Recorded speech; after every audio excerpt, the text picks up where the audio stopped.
Olá pessoal, graça e paz a todos. Esta é mais uma aula virtual de nossa escola bíblica e você é muito bem-vindo. Iniciamos na semana anterior uma nova jornada de estudos e à luz da revelação bíblica, nosso desafio agora é conhecer um pouco mais do nosso Deus e o seu relacionamento com o ser humano.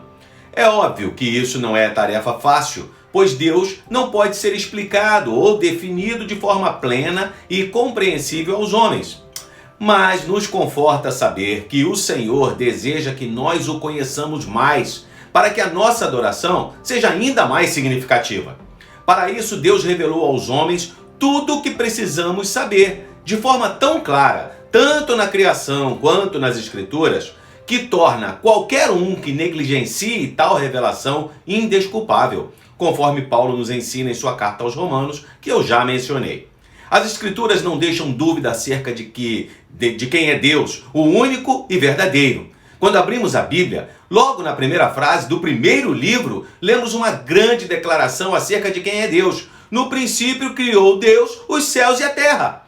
Esse versículo bíblico, que serve de introdução a toda a narrativa bíblica, não apenas revela quem é o único Deus verdadeiro, mas também informa quais são as suas obras. O único Deus verdadeiro é o Criador e o sustentador de todas as coisas. Ele é onipotente e eterno. Afinal, o único Deus verdadeiro criou todas as coisas no princípio, quando nada havia. Certamente, tendo a criação em mente, o autor do Salmo 104 transforma em poesia o seu louvor ao Deus Criador de todas as coisas. É um grito de adoração que transborda da sua alma, à medida que ele vê o poder de Deus refletido em toda a criação. Vamos ler o Salmo e conhecer um pouco mais sobre Deus, o Criador. Ó Senhor Deus, que tudo o meu ser te louve. Ó Senhor, meu Deus, como és grandioso, estás vestido de majestade e de glória e te cobres de luz. Estendes os céus como se fosse uma barraca e constróis a tua casa sobre as águas lá de cima. Usas as nuvens como o teu carro de guerra e voas nas asas do vento. Fazes com que os ventos sejam os teus mensageiros e com que os relâmpagos sejam os teus servidores. Tu pusestes a terra bem firme sobre os seus alicerces, e assim ela nunca será abalada. Deus é rei, e o mundo é o seu reino. A sua veste real é a luz. No firmamento do céu, erguido com a facilidade com que qualquer nômade levantaria a sua tenda, ele construiu o seu palácio, acima das águas dos céus. As nuvens são a sua carruagem real, o vento, a sua força para entrar em movimento. As forças elementares da natureza não são nada mais que seus subordinados a serviço de sua majestade. Não sei quanto a você, mas eu acredito no que a Bíblia diz, e ela é enfática ao afirmar que o único Deus verdadeiro criou todas as coisas. Deus criou o universo em 6 dias. No primeiro dia, Deus criou a luz. No segundo dia, criou o firmamento, fazendo separação das águas. No terceiro, juntou as águas em um lugar, fazendo aparecer a terra seca, e nela ordenou que brotasse toda a vegetação. No quarto dia, Deus criou os luminares, isto é, o sol, a lua, as estrelas. No quinto, foram criadas as espécies que habitam no mar, bem como as aves do céu. No sexto dia, foram criados os animais que habitam na terra. Foi também no sexto dia que Deus criou o homem à sua imagem e semelhança.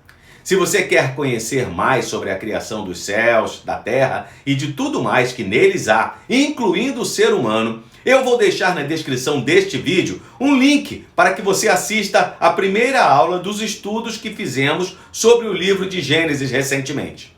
Tenho certeza que irá ficar maravilhado, como ficou também o salmista ao perceber que Deus não é apenas criador, mas também o sustentador de todas as coisas. Verso 6.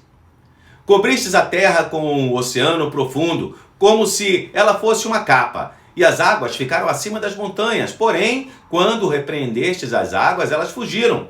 Quando ouviram o teu grito de comando, elas saíram correndo. As águas correram pelos montes e desceram para os vales, indo ao lugar que preparastes para ela.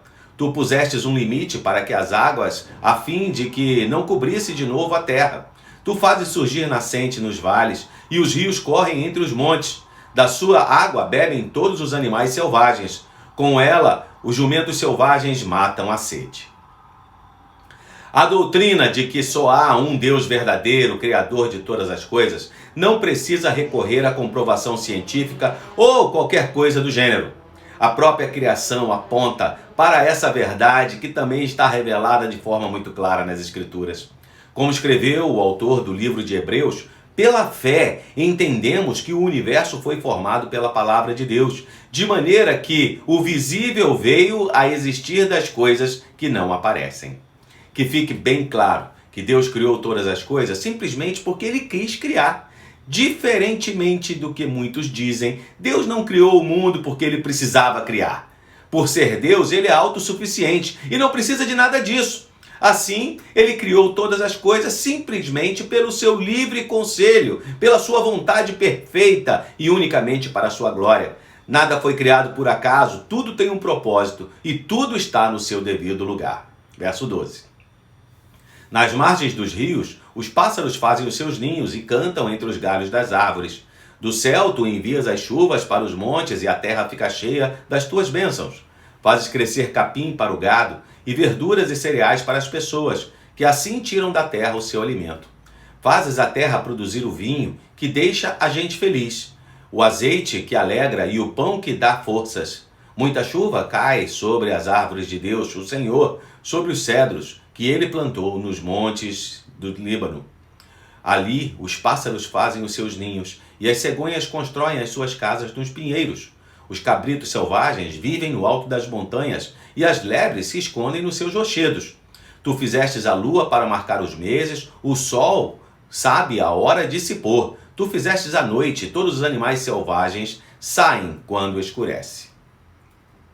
Sabe, gente, às vezes eu fico pensando nas tantas pessoas arrogantes e prepotentes que existem por aí. Que idiotice achar que nós somos capazes, que nós somos autossustentáveis. Eles nem param para pensar que só existem porque Deus assim decidiu e permitiu. É Ele, o Senhor, quem nos dá e sustenta nossas vidas. Vejam que bela descrição o salmista faz dessa verdade. Verso 21. Os leões novos rugem enquanto caçam, procurando a comida que Deus dá.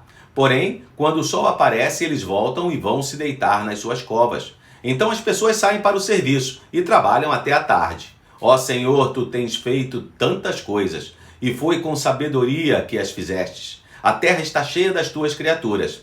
Ali está o mar imenso, enorme, onde vivem animais grandes e pequenos, tantos que não podem ser contados. No mar passam os navios, e nele brinca Leviatã, o monstro marinho que Tu criastes. Todos esses animais dependem de Ti, esperando que lhes dês alimento no tempo certo. Tu dás a comidas e eles comem e ficam satisfeitos. Quando escondes o rosto, ficam com medo. Se cortas a respiração que lhes dás, eles morrem e voltam ao pó de onde saíram. Porém, quando lhes dás o sopro da vida, eles nascem, e assim dás vida nova à terra. Todos os seres e criaturas, grandes e pequenos, dependem de Deus. O seu cuidado pessoal e provedor é a fonte máxima e primeira do seu suprimento de alimento. Todos estão à sua vista e à mercê de sua mão generosa. O poder de morte e vida é dele, pois o fôlego de Deus é o segredo na nossa existência. Sempre que a sua força vital é retirada, tudo que estava vivo volta ao pó. Cada geração é evidência de um processo contínuo da criação, em que se reabastece a provisão para os homens e animais. O poeta espera que o poder glorioso de Deus não cesse nunca de ser revelado no mundo natural. Ele ora para que, assim como no passado Deus teve prazer na sua criação, suas criaturas continuem a receber o favor da sua bondade. Verso 31.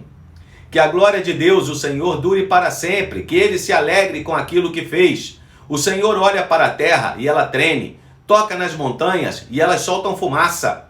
Cantarei louvores ao Senhor enquanto eu viver. Cantarei ao meu Deus a vida inteira. Que o Senhor fique contente com a minha canção, pois é dele que vem a minha alegria. Que desapareçam da terra aqueles que não querem saber de Deus, e que os maus deixem de existir. Que todo o meu ser te louve, ó Senhor meu Deus. Aleluia! O homem deve de fato estar muito atento. Um olhar de Deus para a terra, ela treme. Um toque nos montes, eles fumegam. Pessoalmente, o salmista faz um voto de uma vida inteira de louvor. Ele oferece as suas reflexões como sacrifício aceitável a Deus. Sua oração final é que os erros cometidos pelos homens na bela obra de arte de Deus sejam removidos. Aqueles que, ao zombarem da ordem moral estabelecida por Deus, corrompem propositadamente a harmonia da criação, perdem o direito de desfrutar dela. Quem está, seja também, que esta também seja a nossa oração. Quando o dia amanhecer e você contemplar o sol, o movimento das folhas nas árvores embaladas pelo vento, o despertar da vida urbana com o vai e vem de pessoas e automóveis, não esqueça de adorar ao Senhor. É por causa dele que eu e você estamos aqui. Muito bem, pessoal. Chegamos ao fim de mais um estudo bíblico. Muito obrigado por sua companhia. Você se sentiu abençoado? Então deixe o seu like e compartilhe este vídeo com amigos e familiares. Que o Senhor, o Criador de todas as coisas, nos sustente ao longo de mais uma semana. Até a próxima!